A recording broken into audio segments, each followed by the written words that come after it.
नमस्ते दोस्तों, स्वागत है आपका परीक्षा स्टडी 24 यूट्यूब चैनल पर।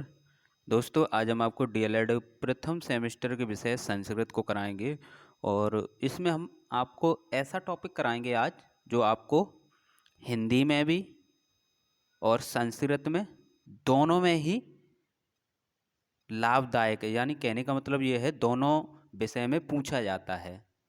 और जब सेकंड सेमेस्टर पढ़ेंगे तो उसमें इंग्लिश आएगी, उसमें भी यही होगा और वो इंग्लिश में होगा। तो कहने का मतलब ये है कि ये टॉपिक आपको हिंदी में भी पूछा जाएगा और इंग्लिश में भी। तो समझते हैं।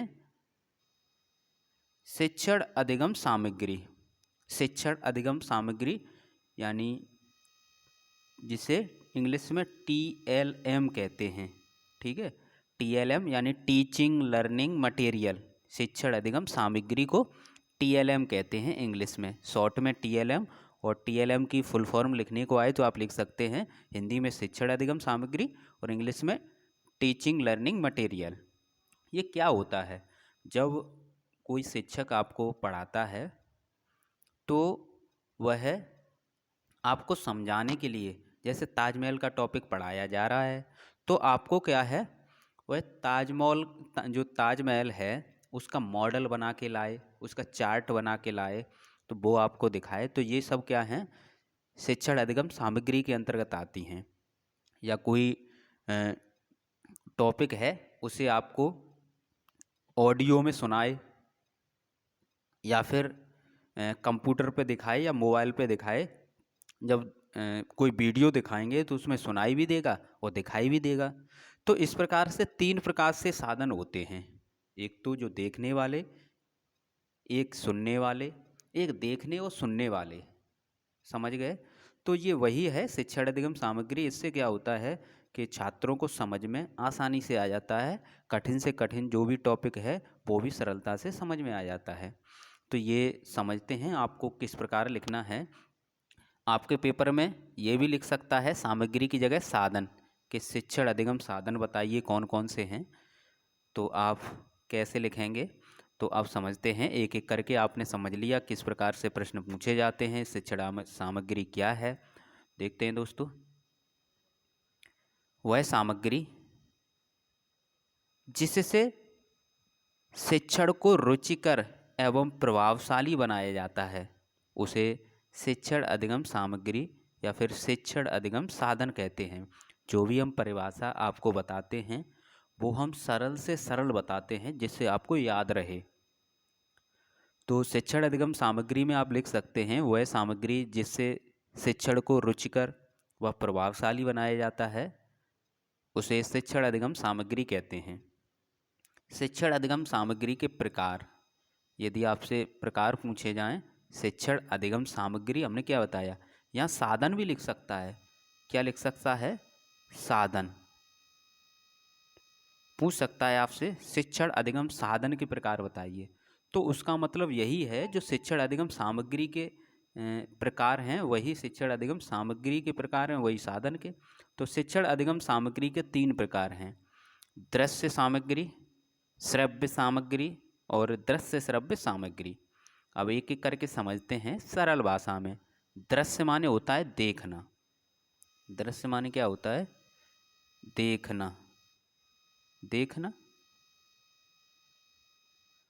तो ऐसी सामग्री जिसे देखकर छात्र किसी विषय को सरलता से समझ जाते हैं। ऐसी सामग्री जिसे देखकर छात्र किसी विषय को सरलता से समझ जाते हैं उसे दृश्य सामग्री कहते हैं। जैसे श्यामपट्ट। श्यामपट्ट एक मुख्य दृश्य सामग्री है, या फिर हम कह सकते हैं जो शिक्षण अधिगम सामग्री में सबसे मुख्य है वो श्यामपट्ट है। नेक्स्ट देखते हैं चार्ट, मॉडल, चित्र, शब्द कार्ड। ये सभी क्या हैं? दृश्य सामग्री या फिर दृश्य साधन है। नेक्स्ट देखते हैं श्रव्य। पहले यदि आपको अर्थ पता है तो आप क्या है अपनी भाषा में भी लिख सकते हैं। श्रव्य माने होता है सुनना। श्रव्य माने क्या होता है? सुनना। तो ऐसी सामग्री जिसे सुनकर छात्र किसी विषय को सरलता से समझ जाते हैं उसे श्रव्य सामग्री कहते हैं।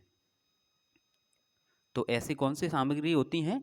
ऑडियो क्लिप, रेडियो, टेलीफोन, ये सभी श्रव्य साधन के अंतर्गत आते हैं, या फिर हम कह सकते हैं श्रव्य सामग्री के अंतर्गत आते हैं। दृश्य श्रव्य सामग्री, दृश्य माने क्या होता है? देखना, और श्रव्य माने सुनना। आप समझते हैं दोस्तों? ऐसी सामग्री जिसे देखकर तथा सुनकर छात्र किसी विषय को सरलता से समझ जाते हैं, उसे दृश्य श्रव्य सामग्री कहते हैं। जैसे वीडियो क्लिप, टेलीविज़न, कंप्यूटर, तो ये किसके अंतर्गत आते हैं? श्रव्य दृश्य साधन, या फिर दृश्य श्रव्य साधन के अंतर्गत, या फिर दृश्य श्रव्य सामग्री के अंतर्गत आते हैं। आपको 1 नंबर में लिखने को आ सकता है कि दृश्य श्रव्य साधन बताइए, तो आप लिख सकते हैं ये। परिभाषा पूछी जाए तो सभी की हमने परिभाषा आपको एकदम सरल तरीके से बताई है। नेक्स्ट देखते हैं श्यामपट्ट। तो श्यामपट्ट क्या है, इसके बारे में पूछ लिया जाता है। यह सबसे उपयोगी दृश्य सामग्री है या दृश्य साधन है। इसका उपयोग किसी विषय के कठिन शब्दों को लिखकर समझाने में किया जाता है। तो श्यामपट्ट के बारे में आपने समझा। नेक्स्ट देखते हैं चार्ट। यह एक दृश्य सामग्री है। इसकी सहायता से किसी विषय के कठिन प्रकरण को सरलता से समझाया जाता है। नेक्स्ट है आपका मॉडल। यह एक दृश्य सामग्री है। बड़ी बड़ी वस्तुओं तथा इमारतों को कक्षा में लाना असंभव होता है। जैसे हमें ताजमहल के बारे में समझाना है तो ताजमहल को हम क्लास में नहीं ला सकते, अतः विषय से संबंधित मॉडल बनाकर सरलता से समझाया जाता है। नेक्स्ट है चित्र। यह एक दृश्य सामग्री है। विषय से संबंधित महापुरुष, पशु पक्षियों, ऐतिहासिक स्थानों को चित्र के माध्यम से सरलता से समझाया जाता है। शब्द कार्ड।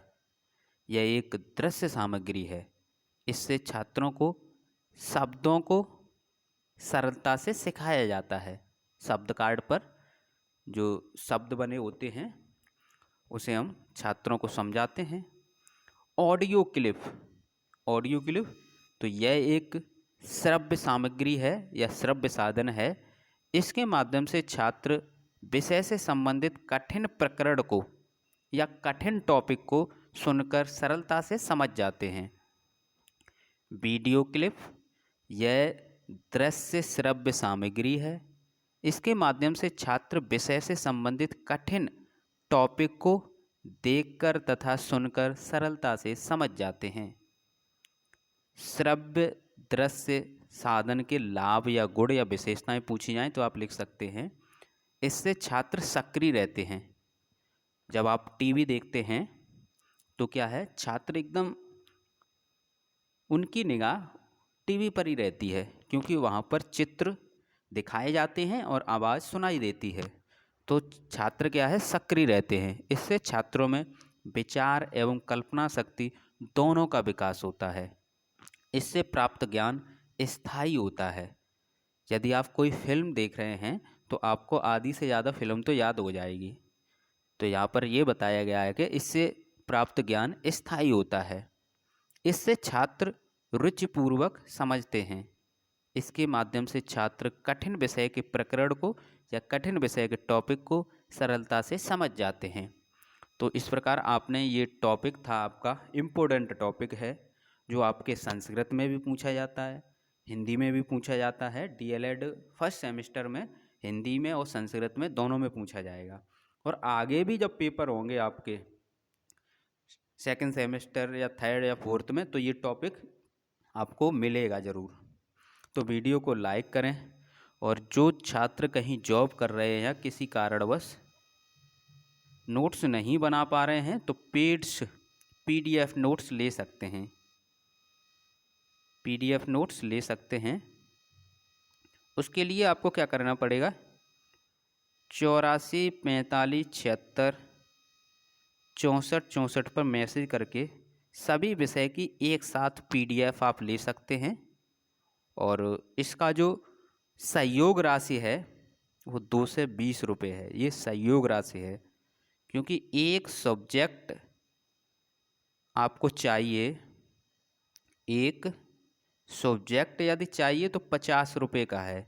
तो इसका मतलब ये है 8 सब्जेक्ट हो गए 400 रुपये के। तो इसलिए हमने जो सहयोग राशि रखी है वो रखी है आपको 220 रुपये। आप सभी विषय एक साथ उपलब्ध करा सकते हैं हम आपको। आप इसे पे कर कर, नहीं तो आप वीडियो देखकर भी समझ सकते हैं। पीडीएफ से ये होगा, आपकी समय की बचत होगी, क्योंकि फरवरी में आपके 6 मंथ कंप्लीट हो जाएंगे। उसके 10, 15 या 30 दिन के अंतर्गत आपकी परीक्षाएं करा दी जाएंगी। समय बहुत कम है और तैयारी आपको ज़्यादा करनी है, क्योंकि डीएलएड में यदि आपने एडमिशन लिया है तो आपको हम बता दें, ये high school, inter, BA, BSc नहीं है। यहाँ पर एक दिन में 3 पेपर होंगे और लगातार 3 दिन पेपर होंगे। पहले दिन 2, दूसरे दिन 3, तीसरे दिन 3 पेपर होंगे। तो आपको रिवीजन का टाइम नहीं मिलेगा। आप यदि बुक से पढ़ रहे हैं तो ज़्यादा ही लेंथी पढ़ रहे हैं, क्योंकि यदि आप एक विषय को बुक से पढ़कर और ये देखें कि हमें पूरी बुक याद हो गई तो ठीक है, नहीं तो आपको दिक्कत आएगी। आपको लिखना है वहाँ पर, ऐसा नहीं है कि याद करना है। याद के साथ साथ आपको लिखना है, पढ़ना है, उसके साथ साथ ये भी देखना है कि पढ़ने के बाद हमारे दिमाग में बचा क्या है। तो ये आप ध्यान रखें। थैंक यू दोस्तों। वीडियो को शेयर करें, लाइक करें।